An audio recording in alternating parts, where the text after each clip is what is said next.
I welcome you all with my love and blessings.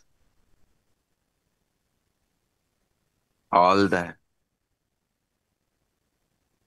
Parama Shivasena program 11 participants,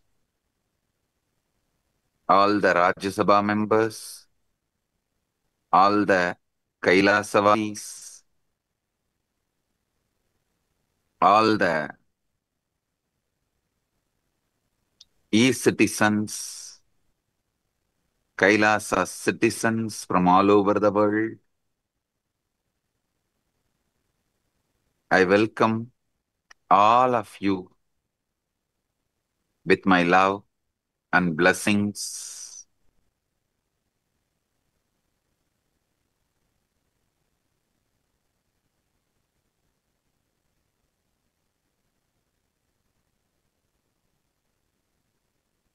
As the ultimate manifestation of the ultimate Paramashiva,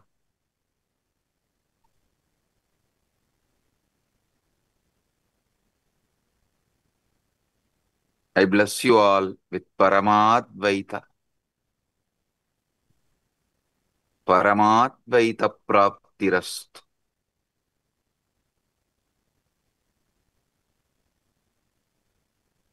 Now, what I am going to reveal is not just information or some philosophy. It's a straight truth and initiation. Listen, it's a truth and initiation. Whatever I'm revealing now is not some metaphysical truths, metaphysical ideas, philosophy. It is straight initiation and truth.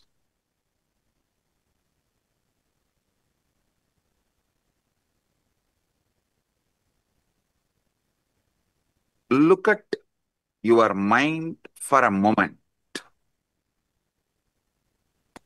That peculiar stream of thoughts flowing through your awareness right now.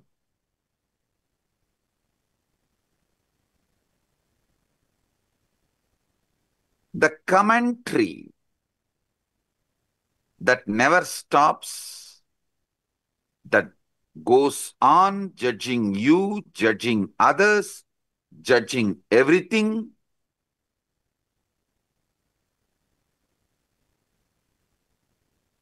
Every words you hear and process inside you, even these words, when you are listening, immediately you start judging. Have you ever paused to wonder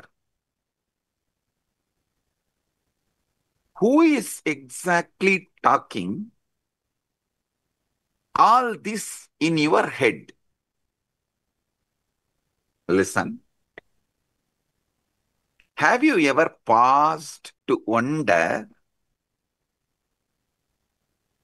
who is exactly doing all this talking in your head?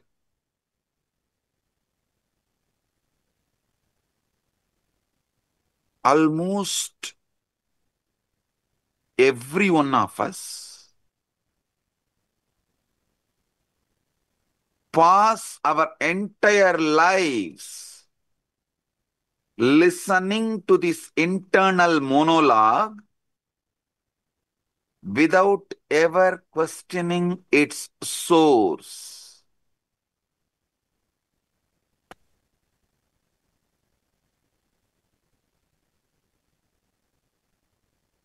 We simply assume that is me thinking and carry on. How many of you assume you are only thinking and you just let go, carry on? You carry on with the conclusion you are only thinking? Raise your hand.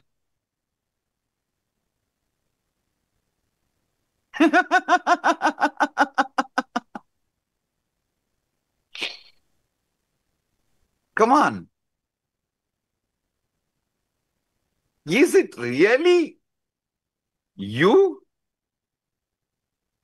Are you creating these thoughts? Or are they simply arising in you like clouds swarming in the sky? Come on.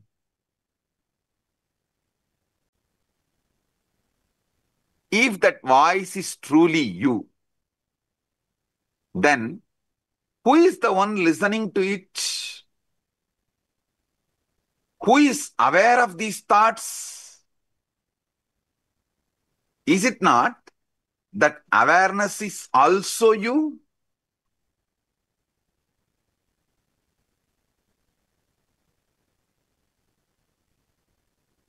Come on. How can the speaker and listener seemingly existing in the same mind points to something quite extraordinary?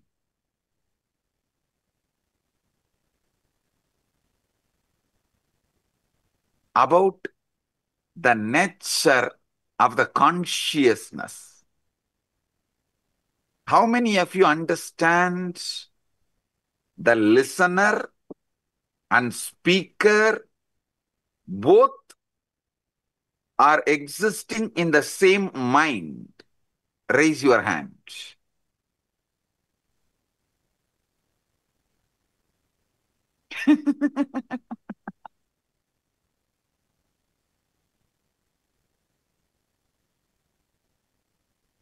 Now,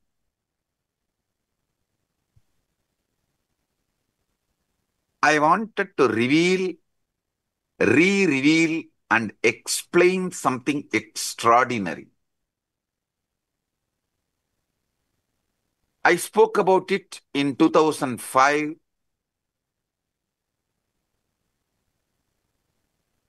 The Guaranteed Enlightenment Satsang on Ashtavakra Gita in Bangalore. Now I'm going to reveal it in a different level, I should say, as an ultimate level.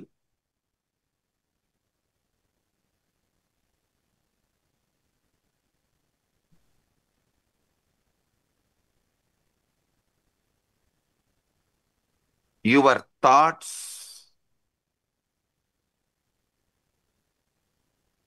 when you are able to predict, you are the speaker and you are the listener. When you are not able to predict, you are neither the speaker nor the listener. Listen.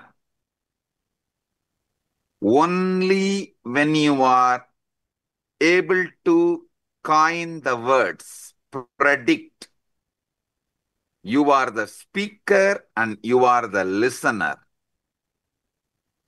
When you are not predicting, when you are not speaking, neither you are the speaker nor you are the listener. How many of you understand this?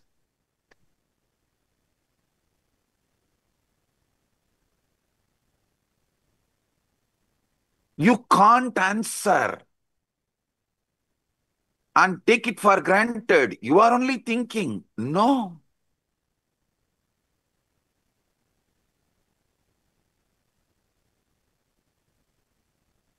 You can't dump the responsibility on someone else. I am not even thinking. I don't know what is going on inside. No. The thinking in you, the thinking going on in your head is Chit Jatak Granthi. Means it is semi-automated, semi-manipulated, system, listen,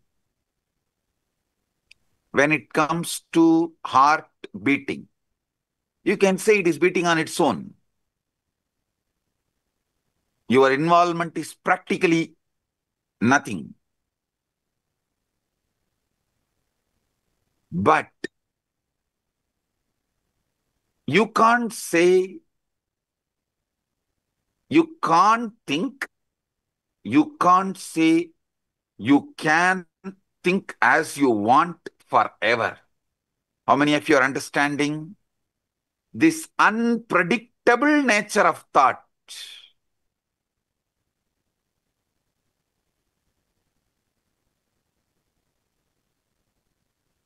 As you are listening to these truths, there is a voice in your head that is following along. Perhaps it is repeating what I am saying. Perhaps it is commenting on it. Perhaps it is agreeing with it or opposing it, or partially agreeing with it, partially opposing it. Here is a very peculiar thing. If you pay very close to attention to the voice going on inside, you will rather notice something very odd. You cannot predict with certainty what your voice is going to say next.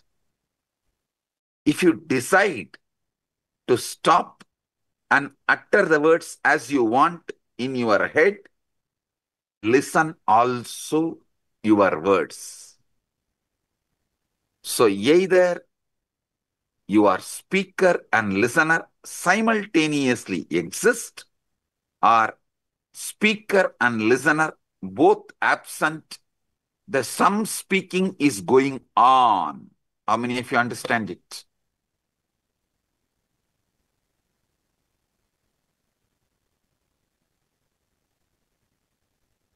Owning up to all the words which goes on in auto mode is what I call guilt. Not owning up to the words you consciously generate, not owning up the responsibility for the words you consciously generate, is what I call delusion.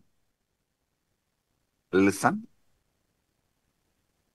Owning up to the words which automatically goes on in auto mode later on is guilt. Not owning up even to the words consciously you generate and listen is delusion, or trying to cover things under the carpet. How many of you are understanding this?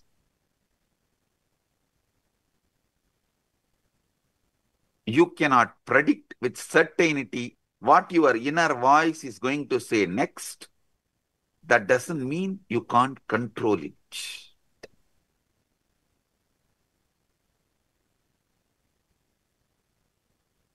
How many of you are seeing? This is like a car. You can put it in autopilot and you can also drive. At some point you drive. At some point you put it in autopilot mode.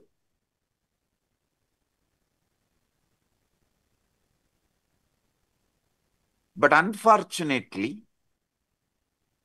even what goes on in the autopilot mode, you take the responsibility, you feel responsible for it.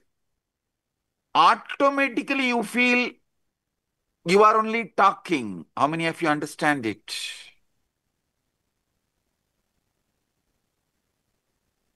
This is utter utterly superfluous. Listen.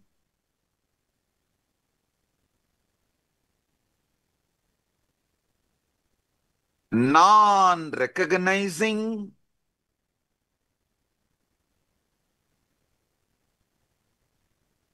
this autopilot mode, non-recognizing this autopilot mode thinking, but trying to own up after the whole thinking is done, is causing extreme confusions. You need to know what is going on inside you. The moment you know, you will become enlightened.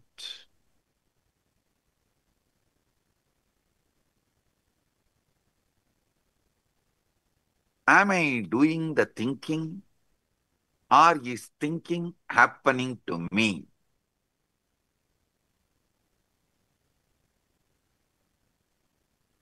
At some time, you can do thinking, you are doing thinking. At some time, it is happening to you. How many of you understand this? Raise your hand. Now listen. Now listen. How many of you have this extraordinary assumption? Because these thoughts are occurring in your head, even when you are not thinking, you assume it is yours. Even in the autopilot mode, what goes on, you assume it is yours because it is happening in your head. How many of you assume? Raise your hand.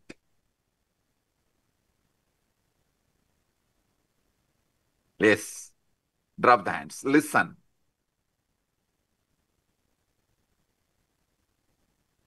When you truly look for the thinker, the one who supposedly initiates each thought,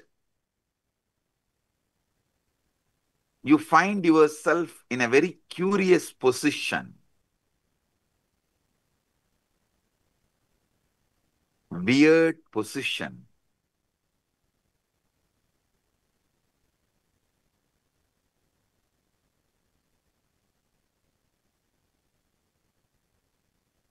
When you consciously think, yes, everything is great, right? But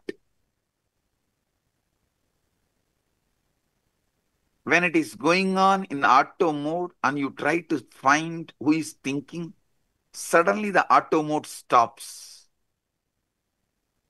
How many of you have discovered whenever you become aware and find out who is thinking, the auto mode stops? Great. Great.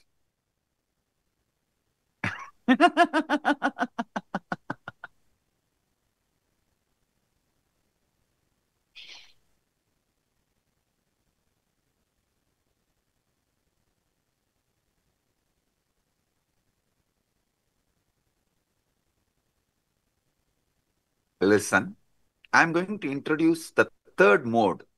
One mode, the auto mode thinking goes on and you are not listening. One mode, consciously you are thinking and you are listening. There is one mode, thought currents are not consciously done by you. You are not consciously thinking, but you are listening. That is in that high emotion, anger.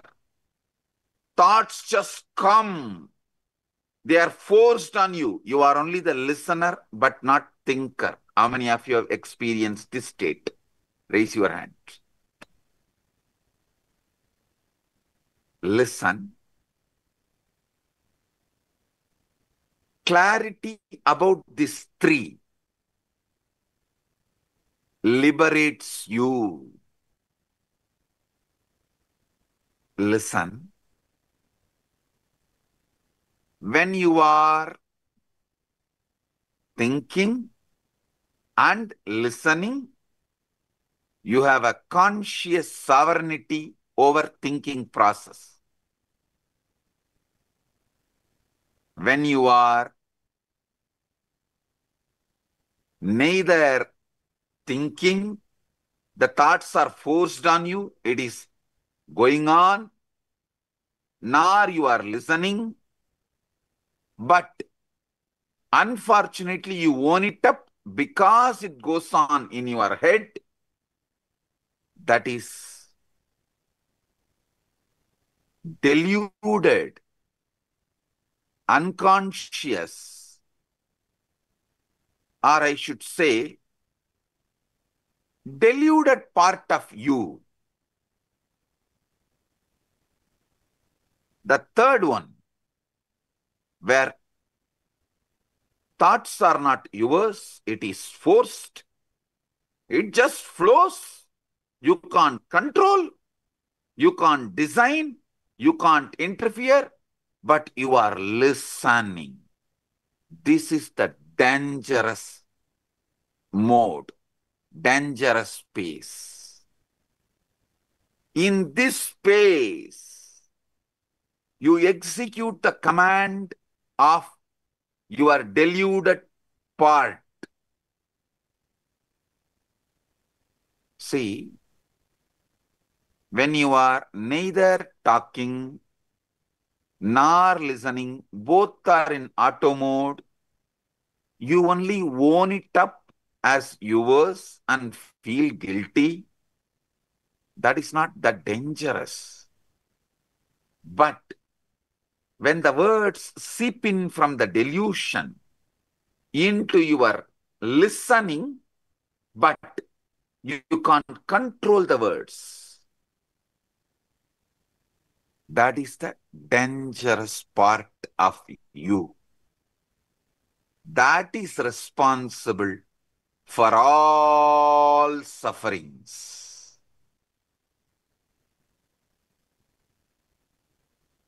You may say your brain is thinking,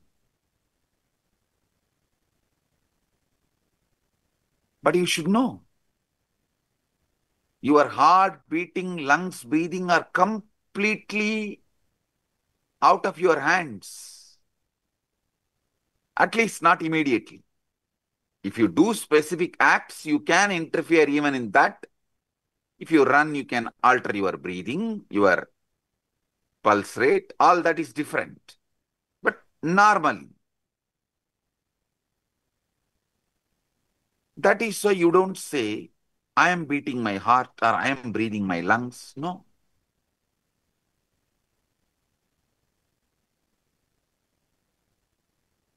You know, these are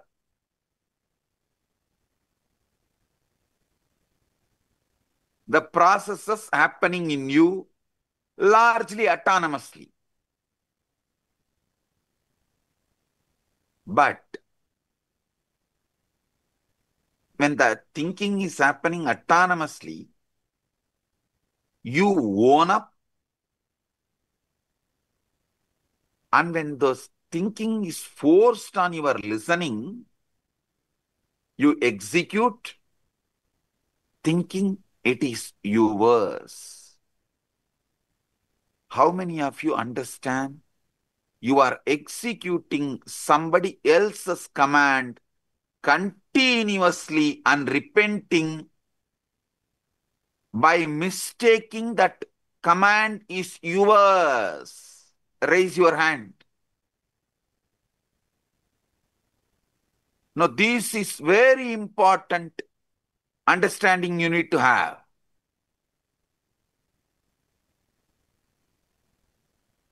Listen to these three. Drop the hands. Listen. One side, consciously you speak, consciously you listen. That is a chit part of you, conscious part of you. We will come to that later. It can be handled easily. Second, the jata part.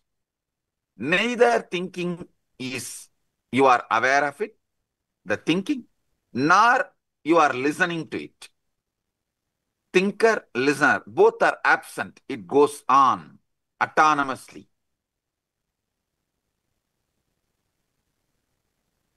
The third, dangerous. From that autonomous thinking zone, the thinking enters into your consciousness. Listening happens consciously, but thinking is not under your control. But you take that as your thinking and start executing. This is what is the third part, Chit Jata Granthi part. How many of you understand? This Chit Jata Granthi part is responsible for all mess in your life.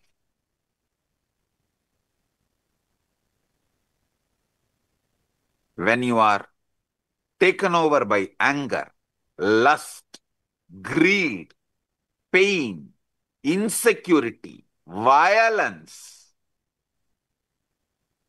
the command is generated by somebody. You are only listening, but you strongly believe you are generating that command and executing it, even putting your life at stake, running behind it. How many of you are getting?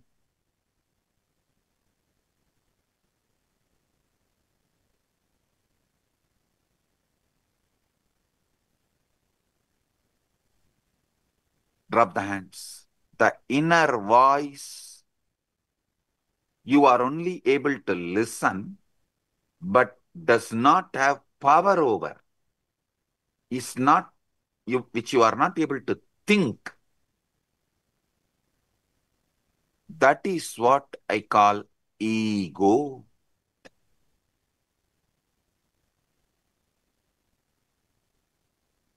Devil commanding and making you execute. Unfortunately, you own up the devil. You feel the devil is advising you for good. You even have justifications. Knowing that voice has cheated you many times, you still have justification. Listen, obey. Sometimes, to escape from your small mood swings, you make the decision which damages your whole life. To escape from a small pain, you make the decisions which damage your whole life. How many of you understand this?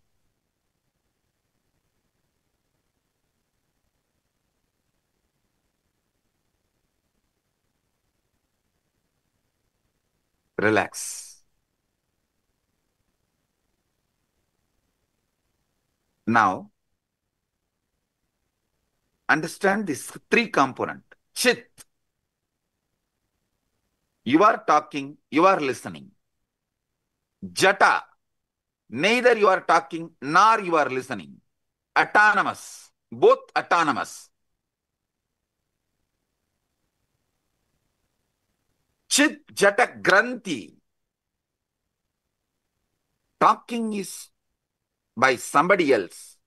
You can't control it. You can't even alter. You can't censor. You can't edit. You can't put a word extra. You can't reduce a word. It is like forced on you. You are only listening. Just because you are listening it inside your head, the listener assumes you are the generator of that thinking.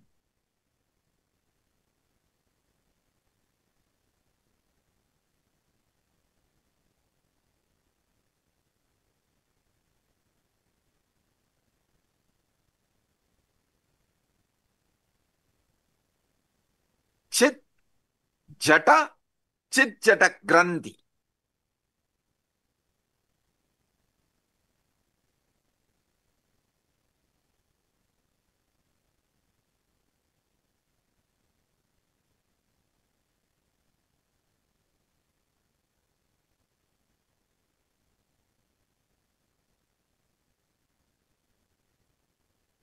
This chit-chata granthi, your ego, your delusion,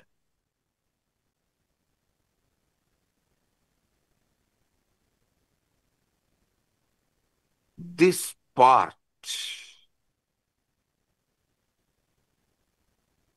becomes more and more dangerous, destructive, when you allow more of your life getting occupied by somebody generating the command you don't know, you don't have a control over, but just because you are listening, you are owning it up and feeling it is your command and executing. This component is responsible for all those criminals who are sitting in jails. Nobody is interested in going to jail. Nobody is interested in doing something wrong.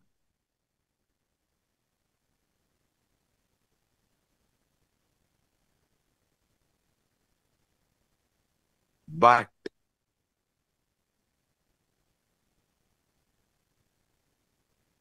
the command is generated by somebody, but because constantly you are listening, you own it up and get into the delusion. You are only talking, it must be your voice, and you start executing. Listen. Don't think. This chit-chata granthi puts someone only in the external prison. This is internal prison. All of you are also in a way, kind of a prison,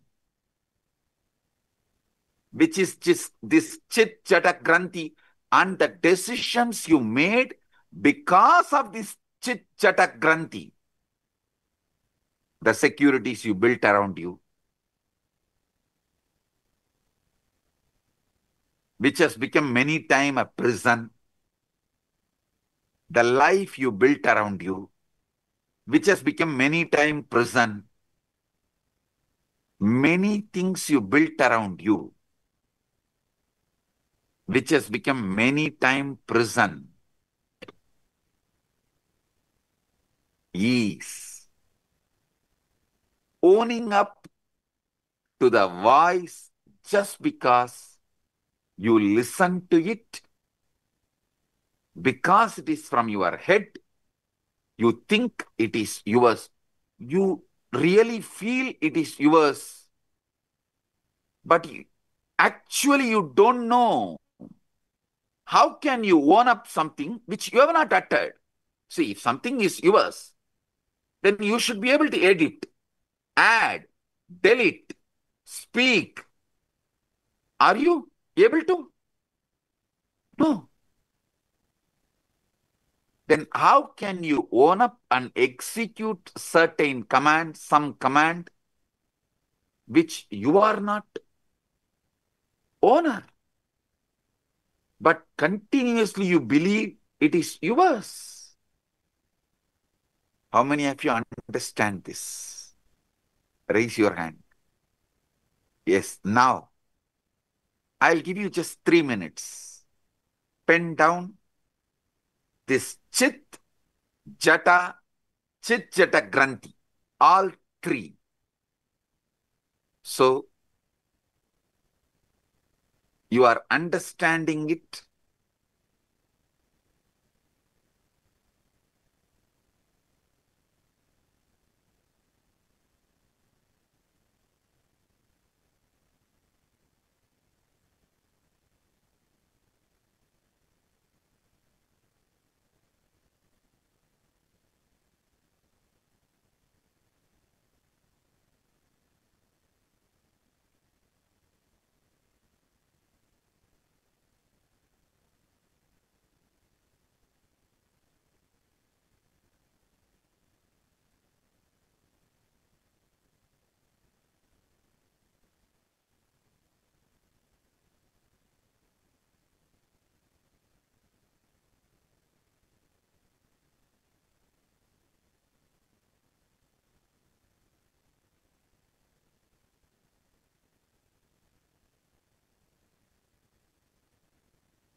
Just 3 minutes. Pen down. Because I am interested in you, understanding you. This knowledge will enlighten you. It will give you sudden enlightenment.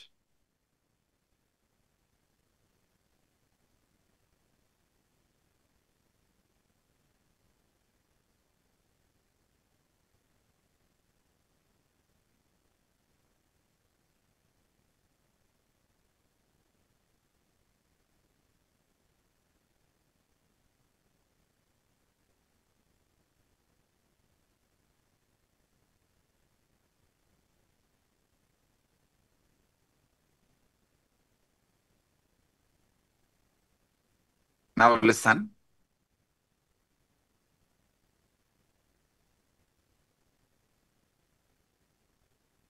The chit part of you, the voice you can generate, you are listening.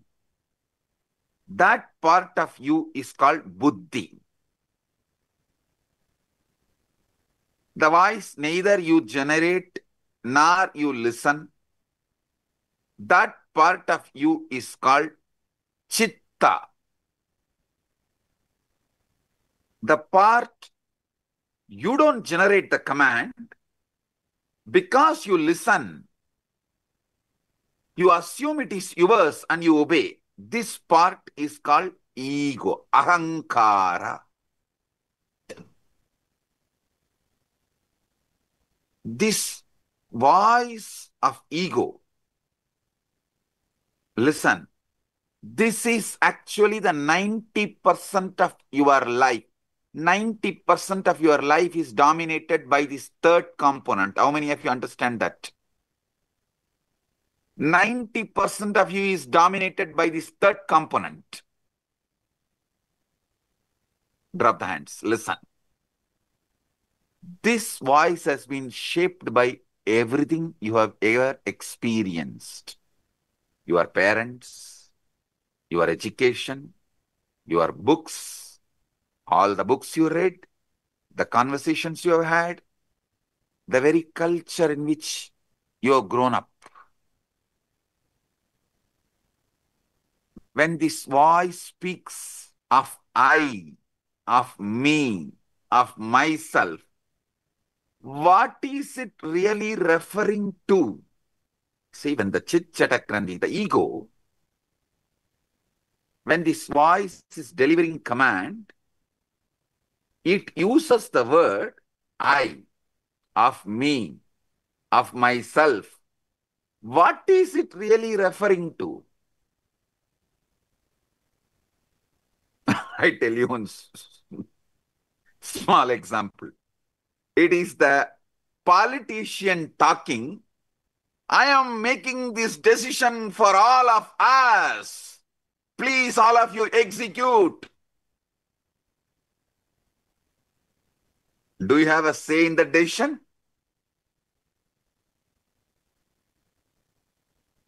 You just execute.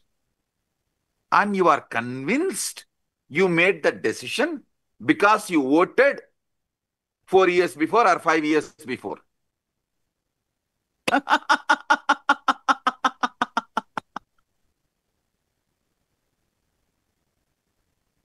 Democracy is okay for the nation.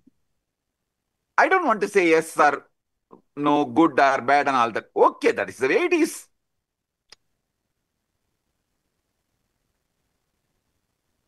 But blind way of living is not right for yourself.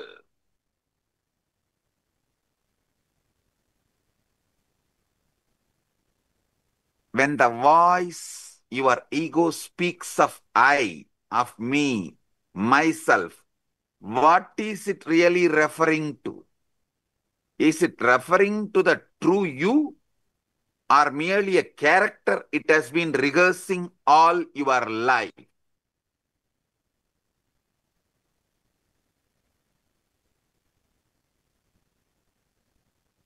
How many of you understand from the moment we learn language,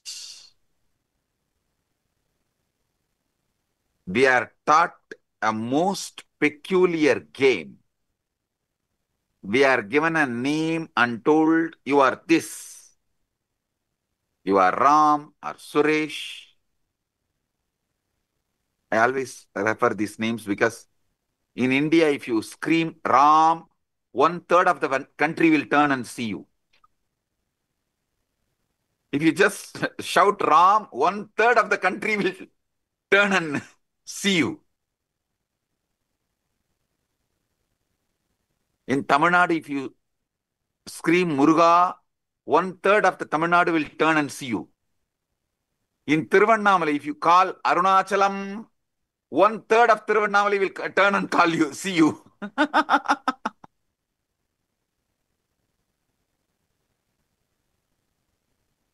In Tiruvarur, if you call Tyagaraja, 1/3 of Tiruvarur will turn and see you.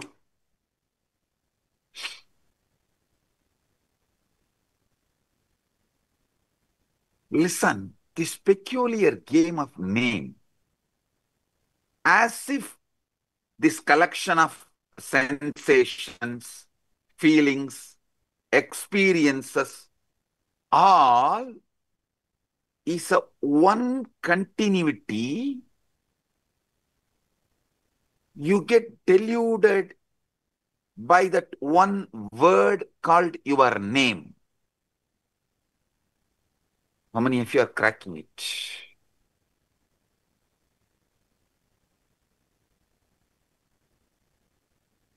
Because you believe in your name, and that name gives you the false idea of continuity, and because you believe in that false continuity, all that goes on inside you, you own it up and go to the extreme of executing it, even sacrificing your life many times. Your joy, love. You are ready to go through so much pain and you are doing it. How many of you understand this whole drama?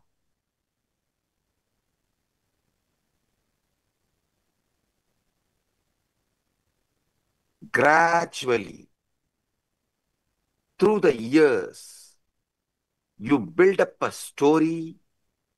I was born on such and such a date. These parents to these parents in this place. The voice in your head becomes the narrator of the story, constantly upgrading your biography, constantly telling you who you are. On and on it goes, weaving this fictional character. You take it as yourself. How many of you understand? This is the way the development of the ego, personality is done in you. I give you a few more minutes, 1 or 2 minutes, just jot down how your personality, ego is created. Pen down.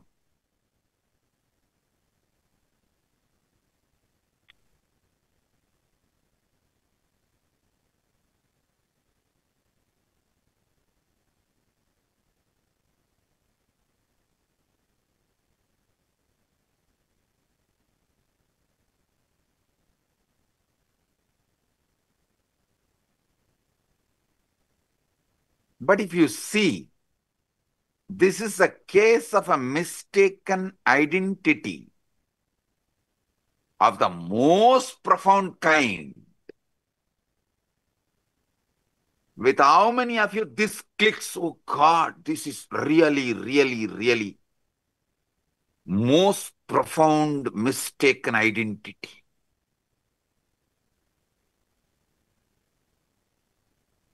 All the things stuffed as no my contribution, and I go on be executing this order. I continuously execute the order, and literally I have no role in generating the command. How many of you understand it? And these people want freedom.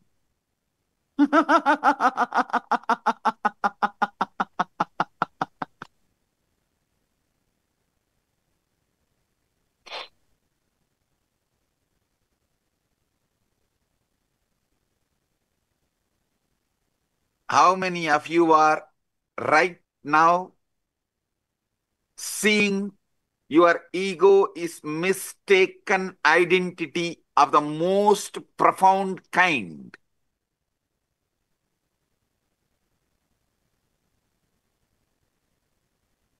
Drop the hands. It's like going to the theater, becoming absorbed in the play so deeply, you forgot you are watching actors. Actually, your case is worse than that, because the play has been going on so long, your entire life, that you have utterly forgotten. It's a mistaken identity of the most profound kind is performing this whole thing.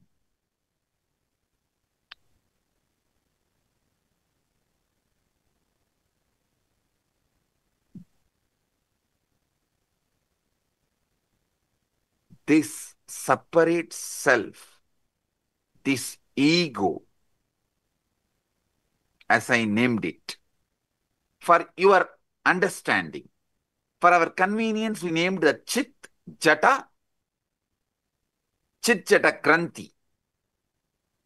Buddhi, Chitta, Ahankara.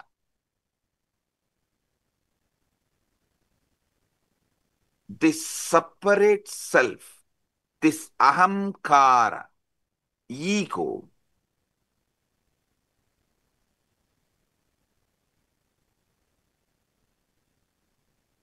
is the source of all Maya, all illusion, all delusion, and it is not actually an entity at all.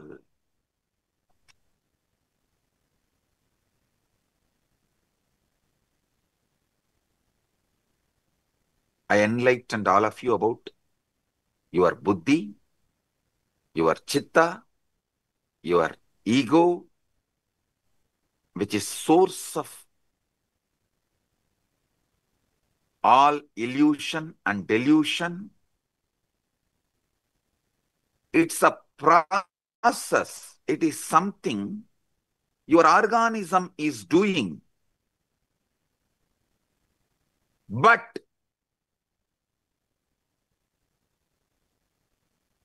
not something your organism is.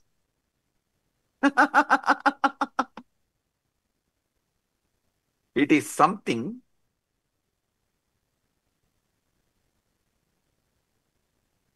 you believe your being is doing, but not what your being is.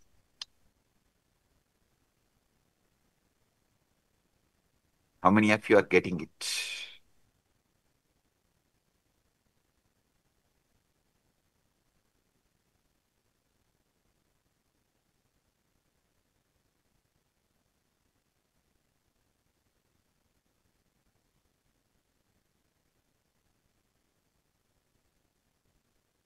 When you say, I think or I feel.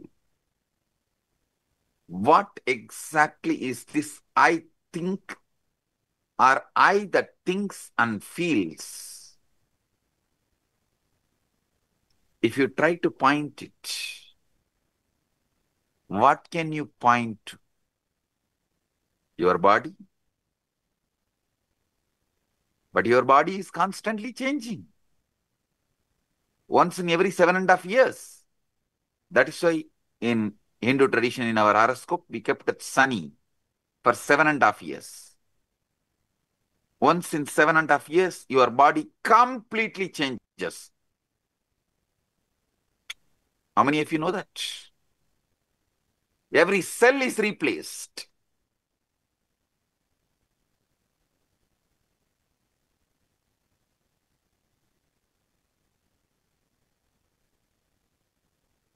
Your memories too change. Some fade, some are embellished, some are entirely fabricated without even you realizing it. Your memories change, your bodies change, your ideas about you change.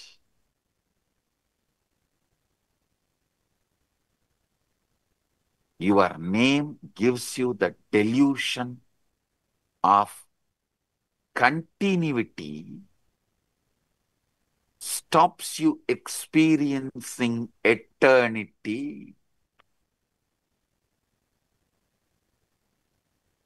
The delusion of continuity stops you experiencing eternity. Note down this word. This is the most powerful cognition.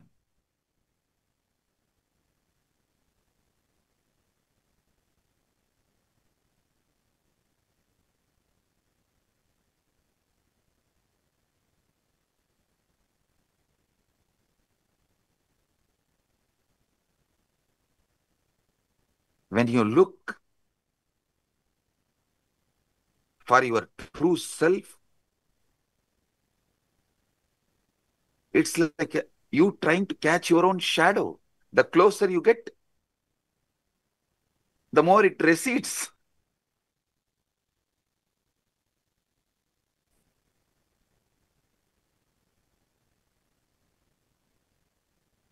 How desperately you cling to it. How terrified you feel at the prospect of losing this sense of self. How many of you understand? You are terrified at the prospect of losing the sense of self. That is why you continue to cling to this delusion. That's the true pathology.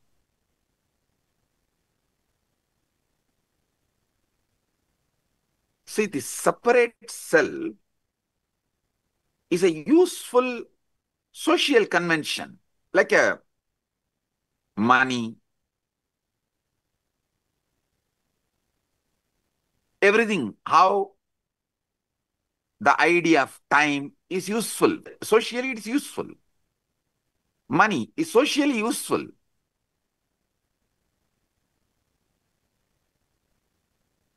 But not the truth.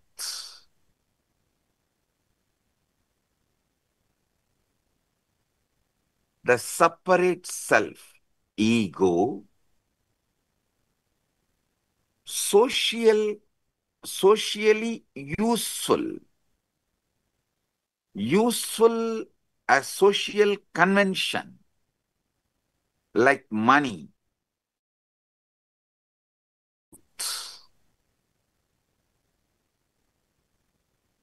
We all agree to pretend it exists because it makes certain interactions possible. But the trouble begins when we mistake this convenience for the sake of the truth, real, as a truth.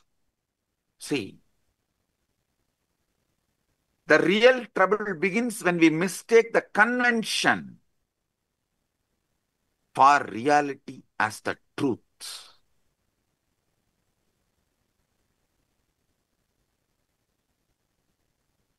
There's a most peculiar paradox at the center of this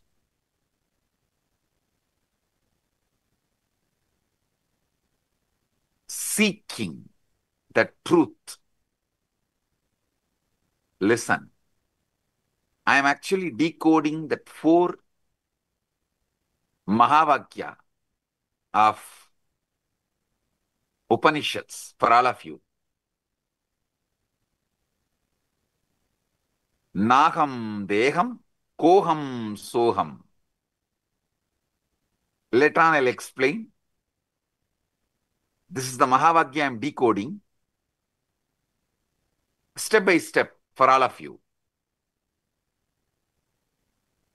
The most peculiar paradox at the heart of this seeking the truth, when you attempt to observe the voice in your head, to watch your own thoughts as they raise, who exactly is doing the watching? It seems there is an observer standing apart from the thoughts, doesn't it? Tell me. It seems like observer is standing. That is why you are able to seek, watch.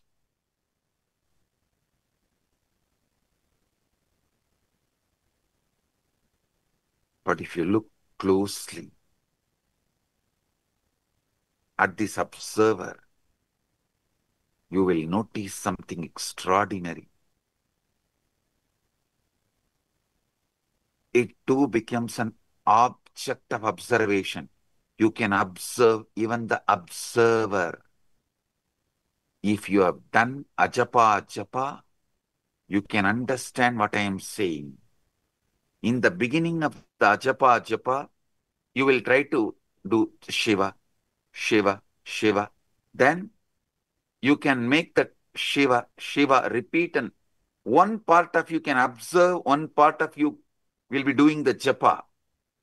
If you go deeper, one part of you will be doing the japa, one part of you will be observing, one part of you will be observing the japa and the observer both. If you have done ajapa sadhana, you will understand what I am revealing.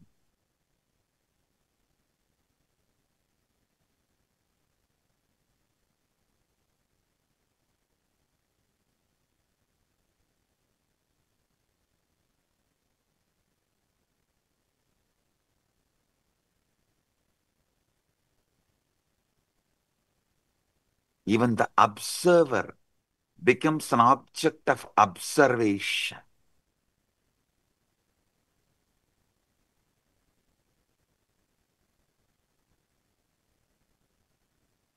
You can see everything except the scene itself.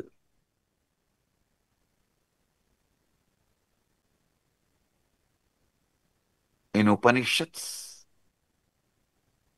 we have a beautiful verse. Sarva Sakshi Bhutam. Gita again. This word, Sarva Sakshi Bhutam.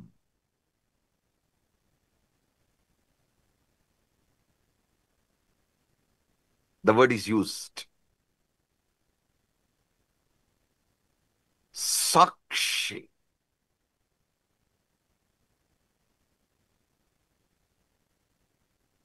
Other than the seeing, you can see everything. This Sakshi Bhutam, this witnessing presence that is aware of everything, including your thoughts,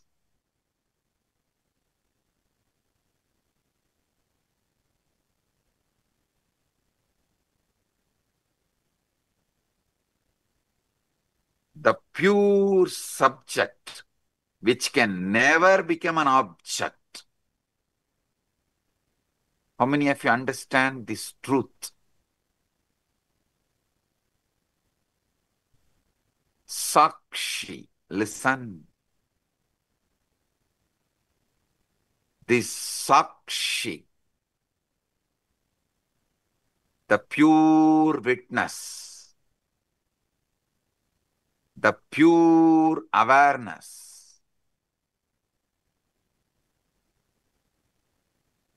we have been conditioned to believe. Listen. I was explaining about Sarvadi Sakshi Bhutam.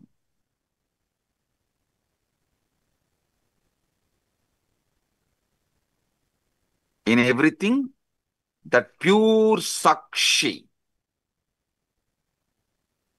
In the West, we have been conditioned to believe that consciousness is something the brain produces.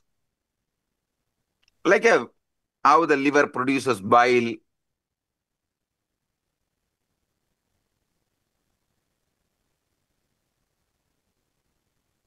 As if it is an epiphenomenon, the side effect of neural activity. How many of you understand this is not a complete, perfect, or truthful understanding?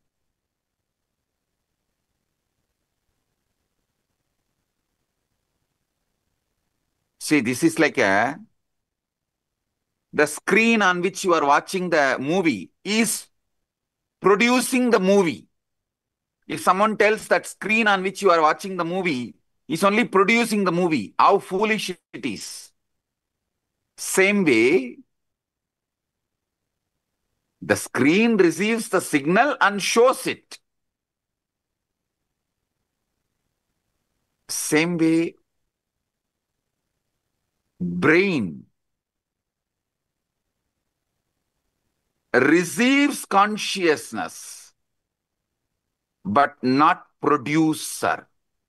So understand,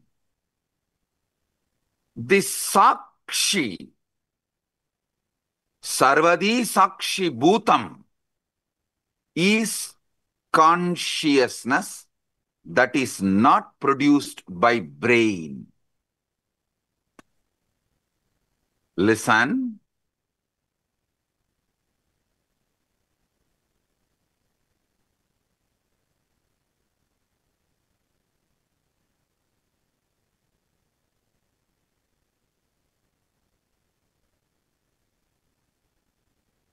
All Vedanta Sampradaya,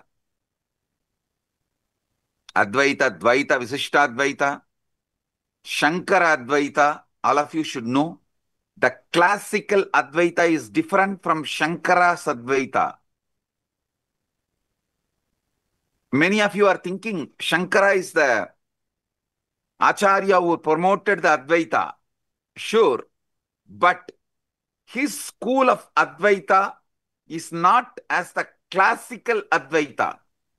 If you go and see, read, his own guru's guru, Shankara's guru Govindabhata, Govindabhata's guru Gaudabhata, Gaudabhata's Mandukya Karika, if you read, you will get the glimpse of the classical Advaita. And if you read Shankara's Advaita, means his own books, the books he wrote, like Vivek Chudamani, all of it, the Shankara's Advaita is different from classical Advaita.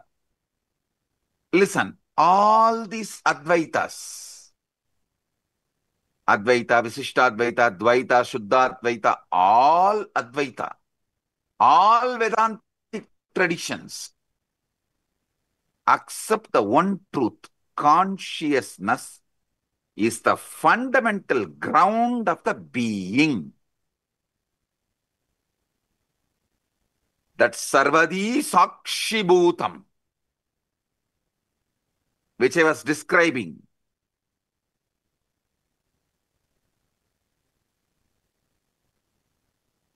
is the consciousness which is ground of all being.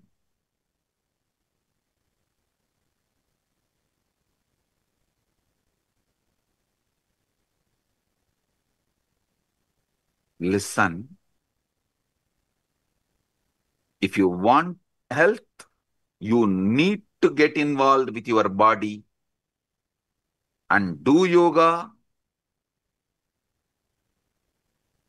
If you want enlightenment, you need to get involved with your inner space, consciousness, and see what is going on and awaken yourself.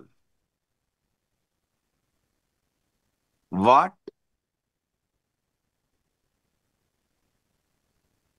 The Upanishads calls as Brahman or Paramashiva, Parandama.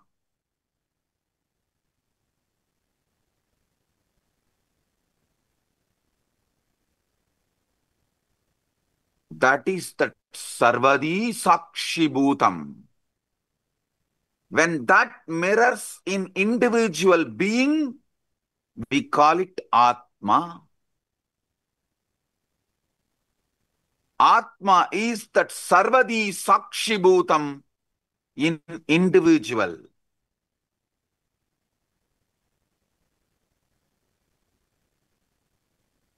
Consciousness without commentary is what I call Sarvadi Sakshi Bhutam.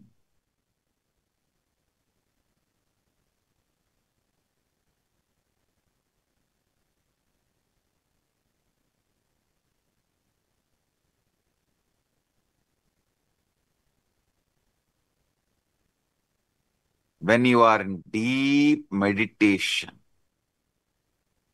ajapa japa, or after puja just sitting in unclutched space,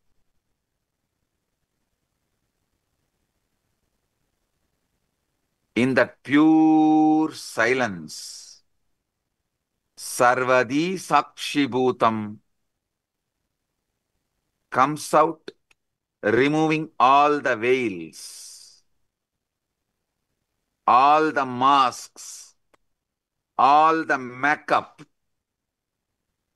You get Vishwarupa Darshana.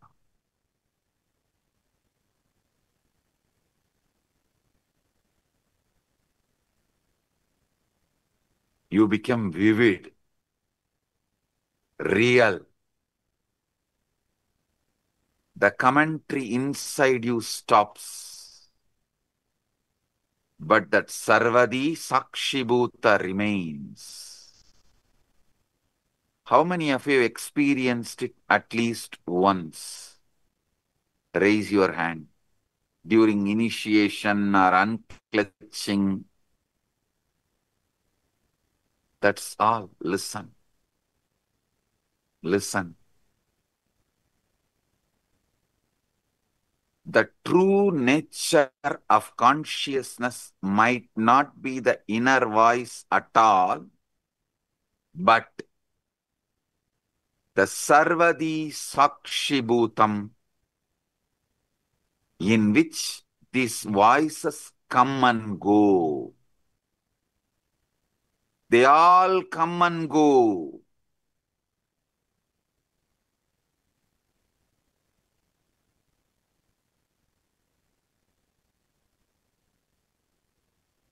That sarvadi sakshibhutam is not the thoughts, but knowing of the thoughts. As soon as you try to grasp this pure awareness, to hold it, examine it, it slips away. It disappears. Like you try to hold the river in your hand, in your palms, it disappears. It slips away. The very act of trying to observe it turns it into an object which it can never be. So you can only be the observer who observes the observer.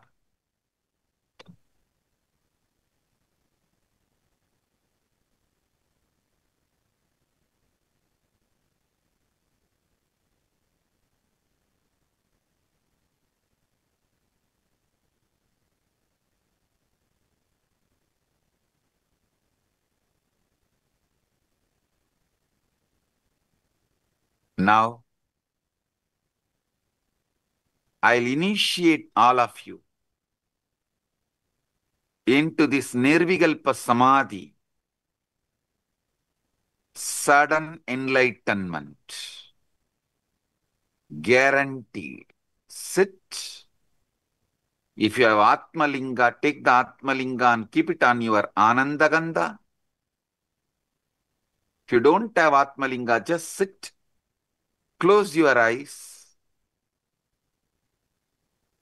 See who is thinking, who is listening to thinking, who is observing the thinking and listening, who is observing the observer. Sit.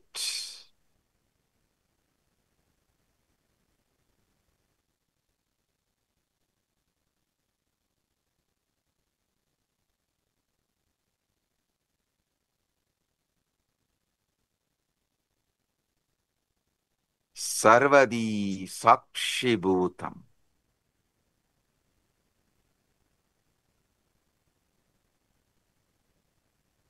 Everyone here experience the pure consciousness. Sakshi. Nirvikalpa samadhi praptirastu. Sarvadi sakshibhutam.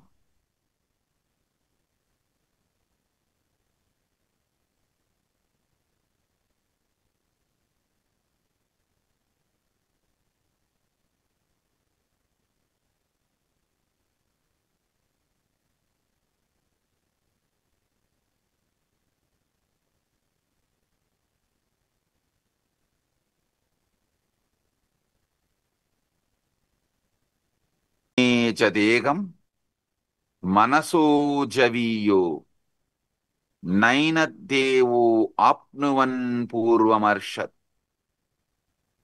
tattavadoda jnanatyeti tishtattasmin nabo madarishvadatat. The motionless one faster than mind, and devas and senses could not overtake it, which ran before. Sitting it goes faster than those who run after it by it all pervading.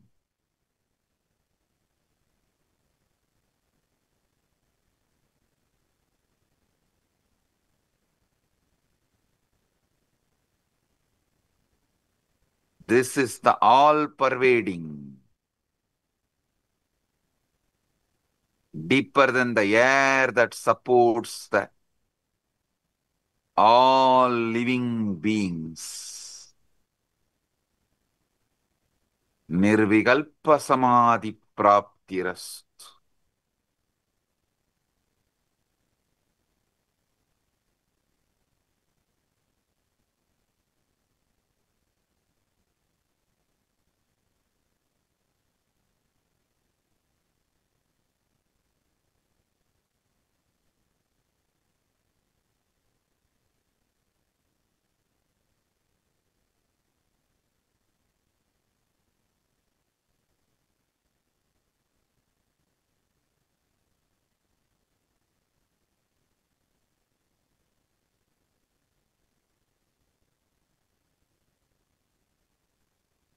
Tvamasi. Nirvikalpa samadhi praptirastu. Sarvadi sakshibhutam.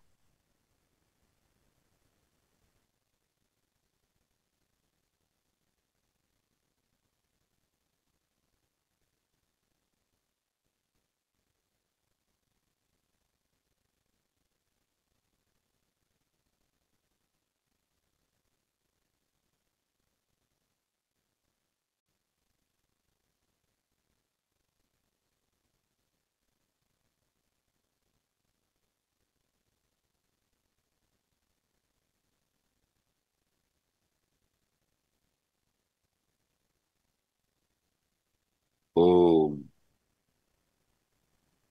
I bless you all.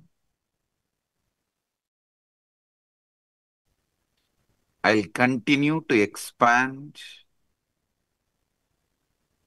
the deeper truths tomorrow the same time in the satsang.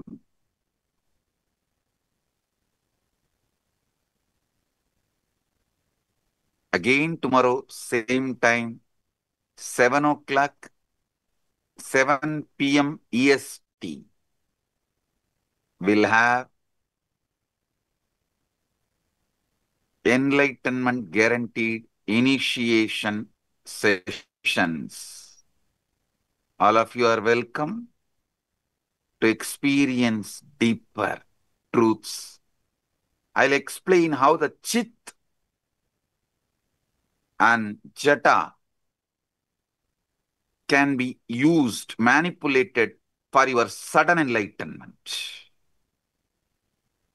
With this, I bless you all. Paramadvaita praptirastu.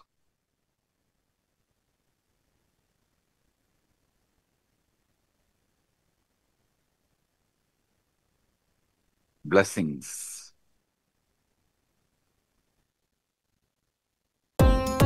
Nithyananda, thank you for watching, and if you found the video enlightening, please give it a like, share it with your loved ones, and subscribe to stay connected with us. Don't forget to click the bell icon to receive the notifications.